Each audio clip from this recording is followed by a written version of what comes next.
Hello and welcome back to the channel, welcome back to another video. In this one we're going to look at some players that you should be buying in your FPL teams for game week 25. Now, after the EFL Cup results we know that game week 25 is a double game week for Liverpool and for Aston Villa. So they're the only teams that doubled. That's because Liverpool went through to the final and Newcastle went through to the final.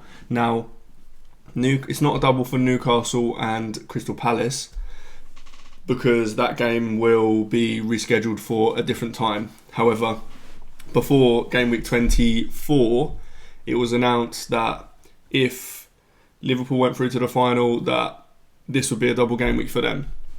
So, one thing to note though is for your teams that does mean that Liverpool, Aston Villa, Newcastle and Crystal Palace will all blank in game week 29.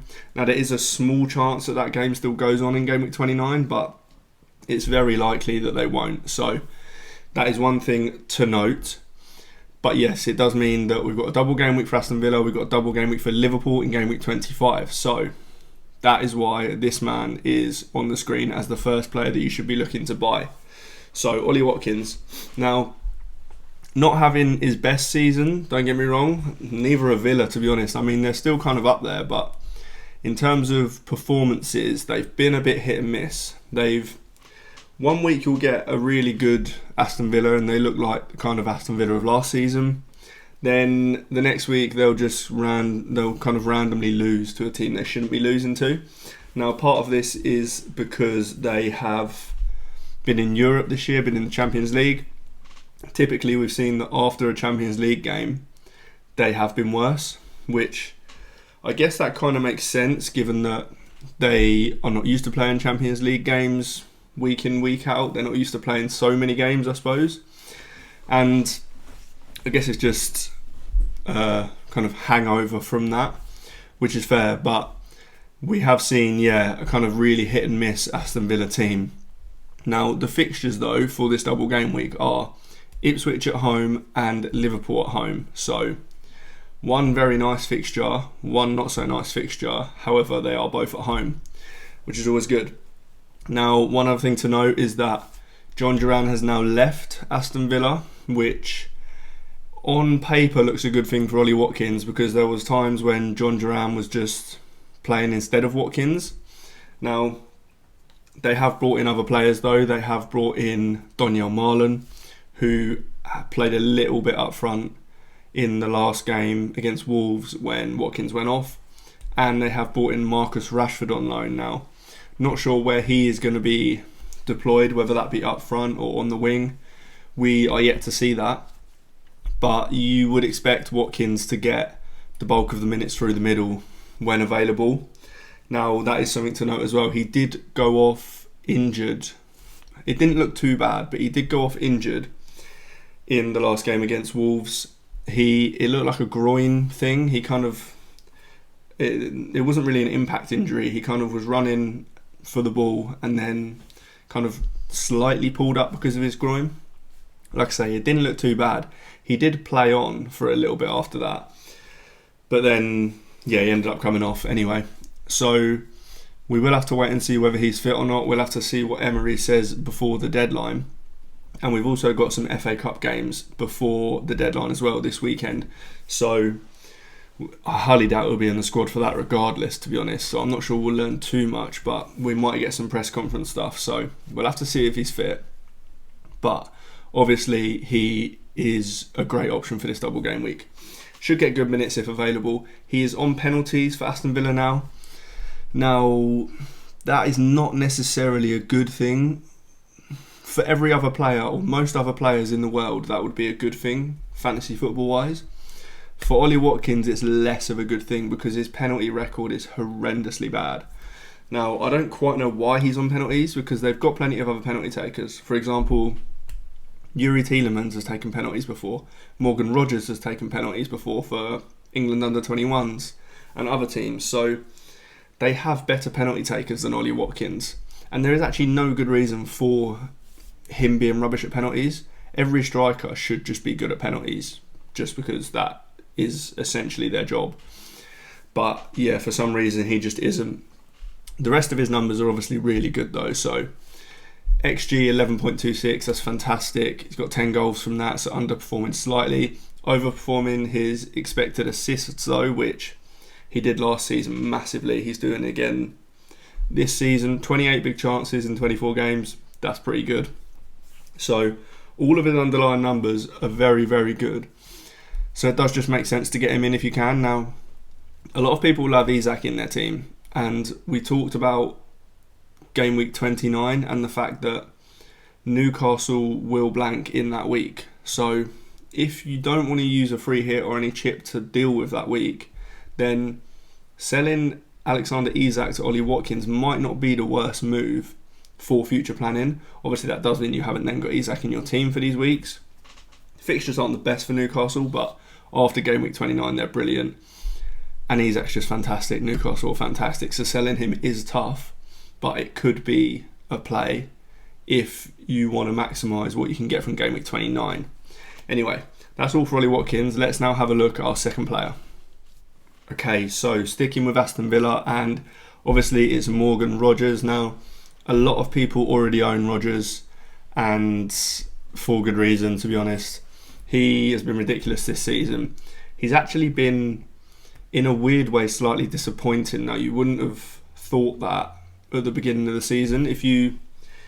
Before the season started, if you said he's a 5.5 million midfielder, you were going to get 6 goals, 5 assists from the first 24 games, you'd have probably been pretty happy for that price. But it's just because his minutes have been so good that you almost would have expected more. I mean, he scored a hat-trick in the Champions League the other day, yet he's not doing kind of these things in the Premier League. Now, there is a case, as we mentioned, that Aston Villa have been slightly better in the Champions League than in the league. It's quite a common thing for teams that aren't often in Europe. For example, West Ham the other year, when they got into the Europa Conference League and the Europa League the previous year, to be honest, they were much better in these European competitions than they were in the league during those seasons, which is expected just because you would be so buzzing about being in these games that you'd be hyped up for it, I guess. But yeah, they haven't kind of found consistent form in the league. However, Ipswich at home is such a good fixture to find some form or put in a good performance. Now, they do have rest between this game and the previous game as well. So it was Wolves the weekend just gone. Then they've got an FA Cup game, which you'd expect quite a lot of people or first team players to be rested in, or get reduced minutes anyway, so that then they are fresh for this Ipswich at home game. So yeah, we will have to wait and see how minutes pan out in the FA Cup games. But yeah, regardless, a double game week is good. Morgan Rogers, everybody's kept saying during this season how his minutes were going to drop off at some point, but they just never have. He's pretty integral to what Aston Villa do and how they play. No other player they have can do that role. It's quite a niche role that he plays, so he will get good minutes. He is very cheap. I think he's around 5.6 million now, so he's far from expensive. Very affordable. And his numbers are pretty good. I mean, 6 goals, 5 assists in 23 games, 37 shots in 23 games, so he's averaging kind of 1.5 shots a game, somewhere around that, which isn't bad at all. Shots in the box 23, so he's taking a shot in the box every game roughly. XG and XA numbers aren't the best, but the big chances are alright, the big chances created are alright, and you just know he'll get pretty good minutes. And I suppose there is a chance that he takes a penalty. I mean, Ollie Watkins does continue to miss penalties, so there's no guarantee he's definitely on them. I mean, he's been on them before for Aston Villa, and then somebody else took that role. So I suppose there is a chance that Ollie Watkins loses him again. For now, he's on them, but yeah. Anyway, a lot of people, like I say, already have Morgan Rogers. If you don't, then he is just a very, very nice, cheap option. There is also a couple of other nice, cheap midfield options, though, so let's talk about one of those now. Right, let's talk about Bournemouth midfielders now, because there are 3 incredibly well-priced Bournemouth midfielders that you could go for. So Dango Ouattara is the one I've got on screen. There's obviously Justin Kluivert, and there is Antoine Semenyo. All three are fantastic options, by the way. I've got slightly different numbers on screen for Dango just because there was no point in putting numbers for the whole season when the last kind of 9 games-ish are when he started playing. Firstly, when he started playing up front, but secondly, when he's actually started playing regularly. He was getting kind of sub appearances before that, and the numbers for those aren't really as relevant. So sometimes he's been playing at left back as well. So I wanted actual relevant numbers to look at. So the numbers are brilliant, by the way. So he obviously scored a hat-trick a few weeks ago. He's playing up front in a Bournemouth team which is just on fire right now. They put 4 past Newcastle, which is one of the best defences in the league. They put 5 past Forest, which is one of the best defences in the league. The attack is just unbelievable. Now, 4 goals, 2 assists in 9 appearances is pretty good. So 6 returns in 9 game weeks. Admittedly, 3 of those were in 1 game, but still very good. Shots, 23 shots in 9 games. Again, very good. Shots in the box, 17. So he's averaging almost 2 shots in the box a game. The XG is pretty good. I mean, the XG isn't far off Morgan Rogers' XG, but we were looking at the whole season, whereas we're looking at 9 games for Ouattara. Big chances, 8 in 9 games. The numbers are there. The Bournemouth attack is, for XG and all the kind of good attacking numbers, they're in the top 3 in the whole league, I believe. So, and again, if you've watched any of my previous videos for the last month, 2 months, I've done nothing but rave about Bournemouth generally, to be honest. They had bad fixtures not that long ago, which is why people weren't kind of rushing to get them. I mean, Forest, Newcastle, you thought these were bad fixtures. So anyway, moving on, they've got, you can see down the bottom there, they've got Southampton away this week, Gameweek 25. They've got Wolves at home then. So 2 very, very nice fixtures. They've got Brighton away. Brighton are shipping goals right now.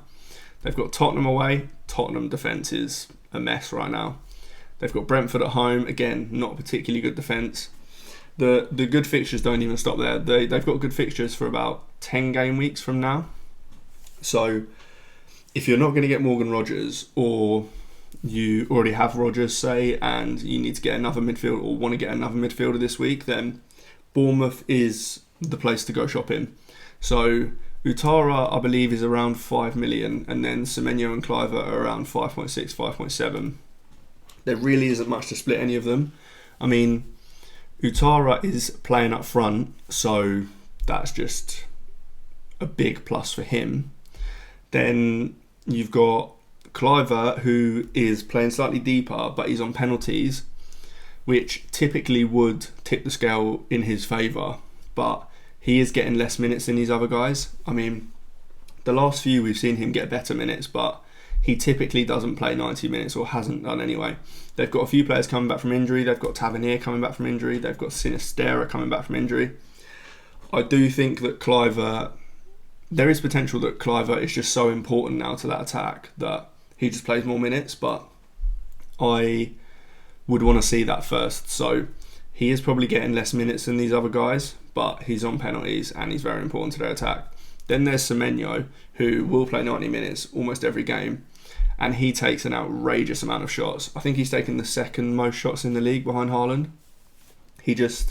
A lot of them aren't even the best quality necessarily, but he just shoots on sight. He'll get the ball and just shoot. He'll take usually about 4 shots a game, so the chances are some of them will go, and he's underperformed his XG by quite a lot this season as well, so that could kind of revert to the mean and he could grab quite a few goals. Like I say, all 3 of them are brilliant, to be honest. It doesn't matter too much which one you get. It's all about luck from which one you then get, but they're all great. So if you're looking for a cheap midfielder and you already have Rogers, then have a look at these Bournemouth mids. Okay, so we've talked about 3 midfielders / attackers, forwards, whatever. Now, thought we should mention a defender. So Milos Kerkez is a very, very good option. He's pretty cheap. He's under 5 million, I think. So obviously we talked about Bournemouth's fixtures: Southampton away, Wolves at home, Brighton, Tottenham, Brentford. Some of these fixtures are good for attackers and not so much for defenders. So like Tottenham is a great fixture for attackers because their defence is bad, but for defenders it's not the best fixture, just because the Tottenham attack is actually pretty good. But all these other fixtures are just brilliant, and with someone like Kerkez, he is very, very attacking as a fullback, so he will be getting forward, and even if they lose their clean sheet, he can pop up with an attacking return quite easily. Now, we haven't actually seen loads. I mean, 5 attacking returns in 24 games. That's what, 1 every 5? That's not kind of anything kind of really special. However, coupled with the fact that he has got such good fixtures, I do think he's a good option. Now, you can see that his XA number 1.75. That's not bad for a defender, really. I mean, it's not incredible, don't get me wrong, but it isn't too bad. And we just have seen that out of the kind of back 4 that's played for Bournemouth, he is the one that bombs on from that left side. Now, typically, if you're seeing kind of Semenyo playing on the left, which he quite often is, Semenyo will cut in quite a lot, leaving quite a lot of space for Kerkez, so that does happen quite often. There are other defenders from Bournemouth who are a bit cheaper, so the other one that I would look at is Dean Huijsen. Now, he is playing good minutes right now. He is ridiculously attacking in a way. So from corners, he is a massive threat. He is a very, very tall defender. So he has every chance of getting onto any corner, any free kick that's whipped in. So there's potentially slightly more chance of an attacking return from him than your average centre-back. And also, he's quite cheap. So I believe that Huijsen's only 4.4 million, I think. So much cheaper than Kerkez. Much cheaper than quite a lot of these other guys that are popular at the moment. And one thing to note about these Bournemouth guys is that they are definitely playing in Gameweek 29. So if you need a player for Gameweek 29 specifically, they are playing. They've got a nice fixture as well. You can see there's Brentford at home. So if you're buying a Bournemouth player, you don't have to worry about them having a blank game week in 29, because they will definitely play. So if you need a cheap defender or a defender in general, again, have a look at Bournemouth guys. Okay, the last player we're going to look at is a little bit of a differential option. Now, this player has come about because of an injury. So Bukayo Saka got injured a while back. He was obviously the player playing the most minutes on the right, kind of right wing position for Arsenal. When he got injured, we saw Martinelli take up a lot of minutes in that position. Nwaneri got a few minutes, but Martinelli was kind of the guy taking up the bulk of the minutes there. Now, Martinelli himself went off injured against Newcastle in the EFL Cup. So Ethan Nwaneri could be a really, really nice cheap option. He is, I believe, 4.5 million, so you don't really get much cheaper for a midfielder. So he has Leicester away next and West Ham at home in Game Week 26. The fixtures after that on the best, you can see over there. Forest, Man United, Chelsea after that. He definitely plays in Game Week 29, so you don't have to worry about that. The numbers are quite terrible. I mean, you can see them on screen here. It's kind of expected that they're terrible though, because the majority of these games he wouldn't have started. He'd have come on as a sub. So it says appearances at the top, but most of those would have been substitute appearances. So I guess the shots number based on that isn't bad at all. 9 shots in 14 appearances, considering he would have only started a few of them. That isn't bad at all, because his total minutes will be pretty low. Now, there is no guarantee that he is the guy that will play on the right, but he has, since Saka has been injured, him and Martinelli are the only 2 people that have played minutes there. And if Martinelli is out for quite a long time, then Nwaneri is probably the guy who's going to fill that. I mean, Arteta's shown now that he has trust in him, because every time he's played, he's been pretty good, let's be honest. So it wouldn't surprise me if he is the guy that gets minutes there. The fixture in Game Week 29 isn't the best. It's Chelsea at home, albeit Chelsea defence isn't exactly great. Chelsea attack's good, but for attackers playing against Chelsea, it's not necessarily the worst fixture. So if you're looking for someone a bit differential, then Ethan Nwaneri could be the guy, especially if you're looking for someone now, because the next 2 fixtures are ideal: Leicester away, West Ham at home. After that, they're not great. So if you're going to buy him, I think you have to do it this week, really, to get the most out of it. Obviously, he can just sit as a kind of dead spot, given that he's only 4.5 million after that. So it's not the worst situation anyway, really. But yeah, he is definitely one to look at. So that is all for this video. If you did like it, hit like. If you've got any questions on anything I've mentioned or on your team, then drop them in the comments. Make sure you subscribe, and I'll see you in the next one.